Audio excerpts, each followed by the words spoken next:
Okay, let's dive right into this. Welcome to today's historical documentary explainer. I'm going to be stepping into the robes of a senior monastic researcher for this one, because we are unearthing a deeply fascinating, totally forbidden text.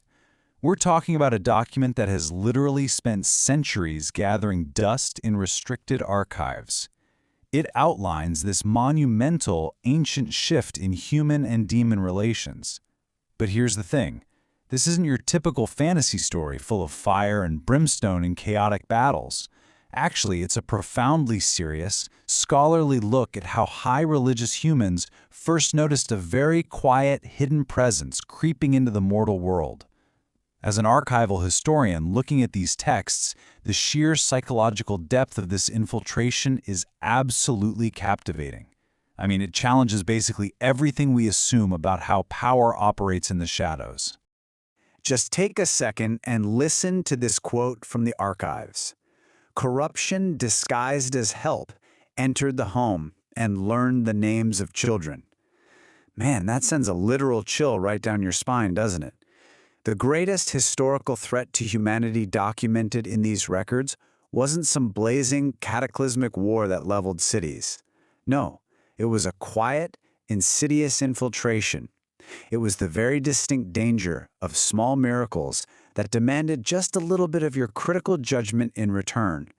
So let's unpack this and uncover the deep lore of how humanity finally woke up to the shadow. Consider this our academic roadmap for today's explainer. We'll start with the unanswered bells, dip into the archives of unclean favors, and walk through the stages of classification.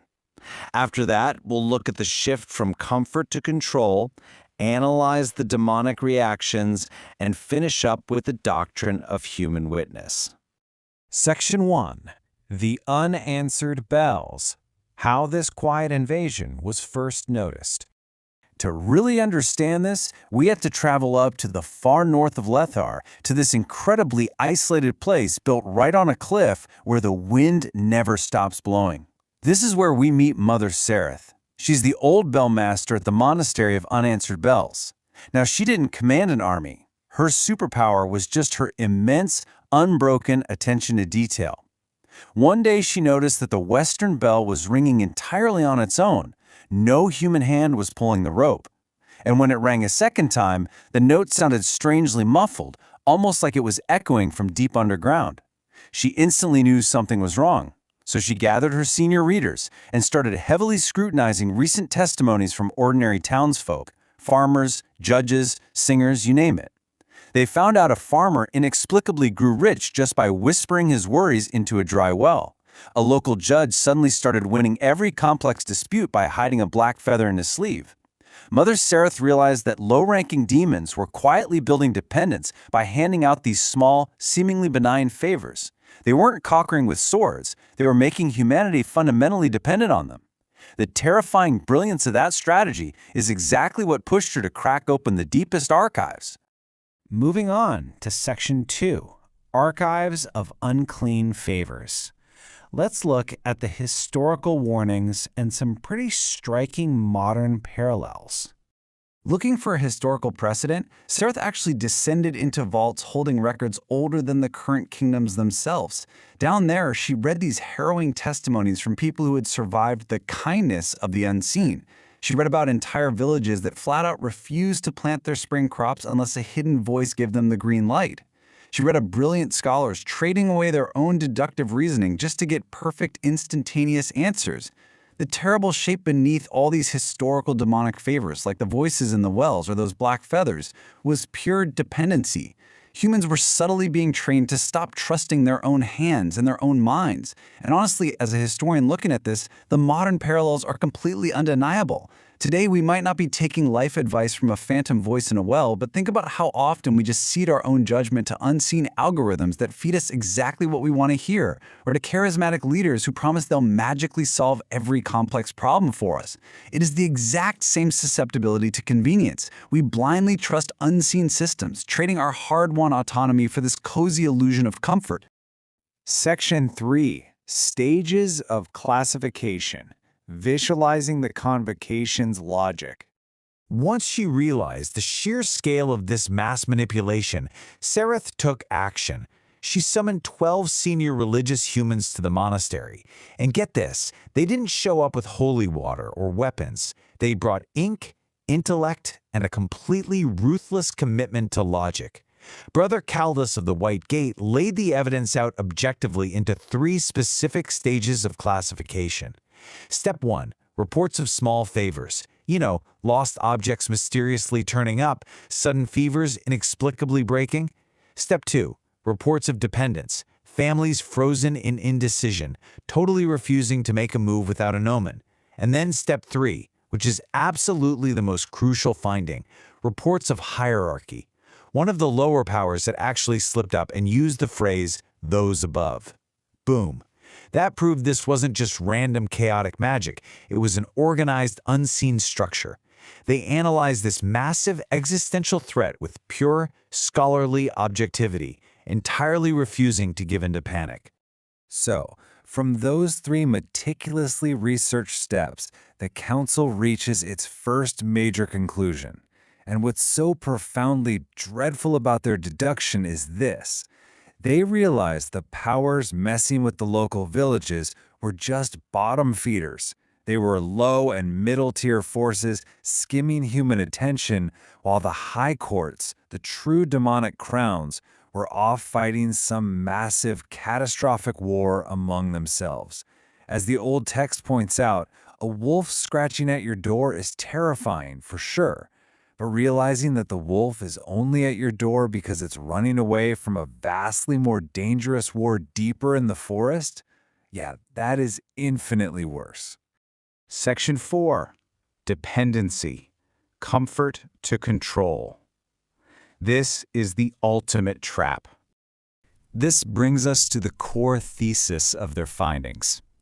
Once the demonic forces caught wind that humanity's brightest scholars were onto them, they didn't mount a frontal assault. Instead, the demon Valak, who the lore describes as a beautiful serpent bearing a boy with wings, used a way more insidious tactic. He didn't burn down the libraries. He just started spoiling the evidence. Village testimonies would suddenly change overnight. A perfectly drawn map of local shrines would rearrange itself the second no one was looking. Why? Because Valak understands human nature flawlessly. He spreads these subtle contradictions just to create mental exhaustion. He knows that if finding the truth takes too much sustained effort, tired, overwhelmed people will just throw their hands up and quit. They'll retreat right back to dependency because, in a confusing world, dependency feels like rest. It is a terrifyingly brilliant mechanism of absolute control masquerading as relief. Section 5. The demonic reactions. The demonic crowns find themselves deeply divided over this new human awareness. So, how exactly did the upper echelons of the demonic hierarchy react when mortals figured out their game? Well, it turns out the Lords of the Abyss are just as prone to petty, fragile political squabbling as any human parliament. Their reactions brilliantly illustrate a massive political divide in the unseen world. First up, Baal, the first king. He is immediately insulted. For Baal, his doctrine of firstness means absolute authority, so mortal attention daring to look up at his hierarchy is a direct threat. If humans can see the latter, suddenly Baal himself is subject to mortal questions, which he absolutely despises. But then contrast that arrogant wrath with Paimon. Paimon reacts with this scholarly stillness. He's genuinely curious. He believes a royal court without witnesses is just noise wearing gold. And he privately starts wondering if human attention could actually be weaponized to counter Baal's massive ego. And then there's Asmodee. Asmodee actually laughs at first, figuring human desire will always eventually beat human caution. But even Asmodee gets real quiet when he realizes these humans are actively studying temptation without using fear as their master. Basically, the high ranks are suddenly forced to stop just glaring at each other. They have to look down at humanity as a brand new, highly unpredictable piece on the board. Section 6. Doctrine of Human Witness. Vassago's warning, and the ultimate human defense. This is where all that scholarly deduction beautifully evolves into a formidable human defense. The crucial turning point is summarized in this incredibly profound warning: do not replace one dependency with a more beautiful one. This message came from Vassago, the Prince of Hidden Things, who delivered it in a fleeting dream to a man named Ilyan Marr. Vassago heard the humans waking up, but he made a very distinct choice. He completely refused to send a grand miracle, or a blinding vision, or rolling thunder to prove his own superiority. Why would a demon do that? Because Vassago and Mother Sereth actually shared a quiet mutual understanding. True wisdom doesn't need a quick victory. It needs to prevent the next mistake from becoming sacred. If Vassago used miracles to help humans fight the lower demons, he'd just become another higher dependency. As Mother Sereth knew, swapping a dirty trap for a beautiful trap means you're still in a trap. So, out of all this intense historical research, the Convocation didn't come up with a magic spell or a secret binding ritual. They produced the disciplines of freedom. They are simple, but incredibly profound. Act before asking omens. Heal before begging shadows. Decide before waiting for dreams. Share testimonies before shame turns them private. And refuse power that weakens judgment. These are not mystical incantations, folks. They are highly practical, everyday human disciplines. And that is exactly what makes them so devastatingly dangerous to the demonic realm. A demon that feeds on human fear might easily survive a brave shout or a drawn sword, but it completely starves against a village that simply learns to compare stories calmly and trusts its own hands again. Let's see how all of this builds to our historical conclusion. On the 15th night, the western bell at the monastery rang again, but this time the sound didn't come echoing up from the damp underground. It sounded from above. It was faint, impossible, and hanging right over the sprawling courts of the high-ranked demons themselves. The historical narrative arc wraps up here with this earth-shattering shift. The mortal world was no longer just a passive field for demons to plant seeds of fear. It had become an active witness. Humanity was completely awake. And as the texts tell us, a witness, once awake, is fundamentally more dangerous to corrupt authority than any army ever could be. Down in the depths, Baal heard that bell ring from the sky, and he finally knew they had been noticed. I want to leave you with one final, deeply provocative thought that Ilyan Marr added to the doctrine. If a higher power answers, what does it gain from being trusted? I want you to think about that deeply.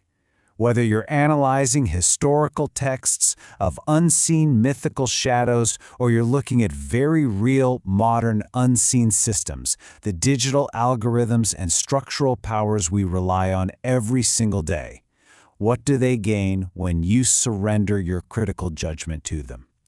Thank you so much for joining me in the archives today. Stay curious, stay observant, and please, never let your own judgment fall asleep.